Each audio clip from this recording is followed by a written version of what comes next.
اعوذ باللہ من الشیطان الرجیم بسم اللہ الرحمن الرحیم الحمد للہ رب العالمین وصلی اللہ علی محمد و اہل بیتہ الاطیبین الاطہرین۔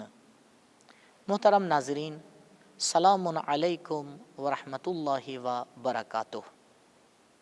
انشاءاللہ گزشتہ پیغامات آپ کی زندگی میں مؤثر واقع ہوئے ہوں گے، اور قرآن کے پیغام تو ہر انسان کے لیے مایہ حیات ہیں۔ آج جس آیت کو لے کر آپ کے سامنے حاضر ہوئے ہیں وہ سورہ مبارک غافر کی آیت نمبر 28 ہے۔ سورہ مبارک غافر کی آیت نمبر 28 سے لے کر آیت نمبر 45 تک خداوند متعال نے ایک اہم پیغام دیا ہے۔ انشاءاللہ اس سے پہلے کہ میں اس پیغام کو آپ کی خدمت میں پیش کروں، مقدمتاً عرض کرنا چاہوں گا کہ معاشرے میں 3 طرح کے لوگ پائے جاتے ہیں۔ ایک طبقہ ہوتا ہے معاشرے میں جس کو خواص کہا جاتا ہے۔ خواص کا طبقہ وہ ہوتا ہے جو معاشرے کے لیے پلاننگ کرتا ہے، معاشرہ ان کو دیکھ کے اپنی جہت کو طے کرتا ہے۔ خواص معاشرے میں وہ لوگ ہوتے ہیں کہ جو معاشرے کو لے کے چل رہے ہوتے ہیں، انہی میں سے لیڈر بنتے ہیں، انہی میں سے اونچے عہدہ پانے والے لوگ بنتے ہیں۔ تو بہرحال خواص یہ ایک طبقہ ہے جو معاشرے کے اندر ہوتا ہے۔ دوسرا طبقہ عوام کا ہے، لیکن عوام کا وہ حصہ جو خواص کے بتائے ہوئے راستے کے اوپر چل رہا ہے۔ یہ ایک دوسرا طبقہ ہوتا ہے کہ جو دیکھتا ہے خواص کدھر جا رہے ہیں، خواص کیا کہہ رہے ہیں، خواص کا ماننا کیا ہے۔ تو کیونکہ عوام کا یہ طبقہ خود فیصلہ نہیں لے سکتا، لہٰذا خواص کے فیصلے کو آخری فیصلے مانتا ہے اور ان کی باتوں کے اوپر عمل پیرا ہو جاتا ہے۔ یہ دوسرا طبقہ۔ معاشرے کا ایک تیسرا طبقہ ہے جس کو کہا جاتا ہے بے دخل طبقہ۔ ان کا کوئی ربط نہیں ہوتا ہے۔ یہ صم بکم عمی فہم لا یعقلون ہے۔ خواص کیا کہہ رہے ہیں، عوام کدھر جا رہی ہے، کوئی ان کا ربط نہیں ہوتا ہے۔ لہٰذا عزیزوں، وہ طبقہ جس کا کوئی اثر نہیں ہوتا ہے معاشرے میں، ہمیں اس سے کوئی کام نہیں ہے۔ ہمیں اس طبقے سے کام ہے کہ یا تو وہ خواص میں سے ہیں، یا اگر عوام میں سے تو ہیں تو وہ لوگ ہیں کہ جو خواص کے ساتھ مل کے کام کرنا چاہتے ہیں، مل کر کام کرنا چاہتے ہیں۔ اب آئیں سورہ مبارک شعراء کی آیت نمبر 28 میں کس بات کی طرف اشارہ کیا گیا ہے؟ خواص کی طرف اشارہ کیا گیا ہے۔ پروردگار ہر امت میں کچھ خواص کو دیکھنا چاہتا ہے۔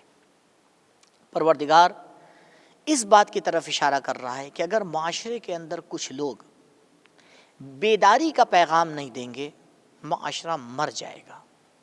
یعنی خواص کی پہلی ذمہ داری یہ ہے کہ وہ عوام کو بیدار کریں، عوام کو بیداری کا پیغام دیں۔ ان کی پوری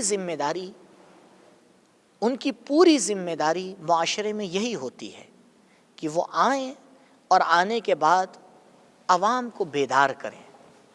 اب عوام کو بیدار کرنے کے لیے کیا لائے عمل ہونا چاہیے، کیا طریقہ کار ہونا چاہیے، کتنے دنوں کے بعد آ کے اس کے بارے میں غور کرنا چاہیے، یہ خود وہ باتیں ہیں کہ جو لوگ حکومت اسلامی یا وہ لوگ جو نظام اسلامی کے بارے میں محنت کر رہے ہیں وہ آ کے اس کو عملی جامہ پہناتے ہیں۔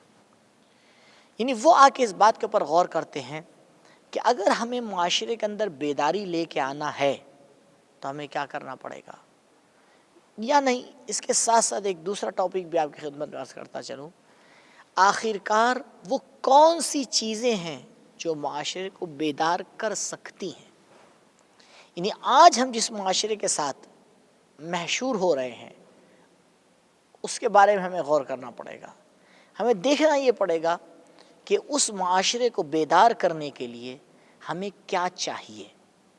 عزیزوں، کبھی کبھی گفتگو کرنے سے مسئلہ حل ہو جاتا ہے، کبھی کبھی صرف گفتگو سے حل نہیں ہوتا ہے، بلکہ آگے ایک قدم آگے بڑھ کے کچھ اور کام بھی کرنا پڑتا ہے۔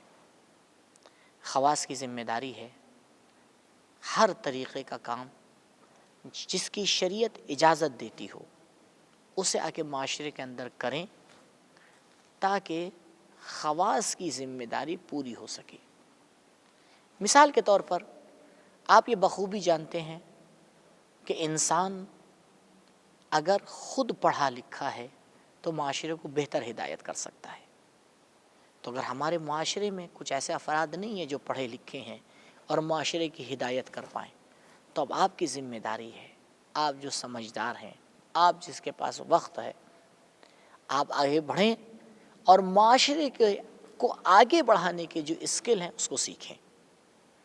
تو پروردگار ان آیات کے اندر خواص کے اوپر توجہ کر رہا ہے، اور خواص کی ذمہ داری ہے کہ اگر ان کے اندر کوئی کمی ہے، اگر ان کے اندر کوئی نقص ہے، اس کو آ کے پہلے پورا کرے، اور اس کو پورا کرنے کے بعد عوام کی ہدایت کے لیے اپنے آپ کو تیار کر لیں۔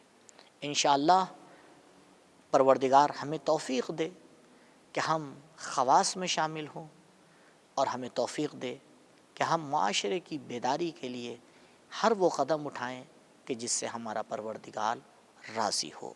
آمین یا رب العالمین۔ والسلام علیکم ورحمۃ اللہ وبرکاتہ۔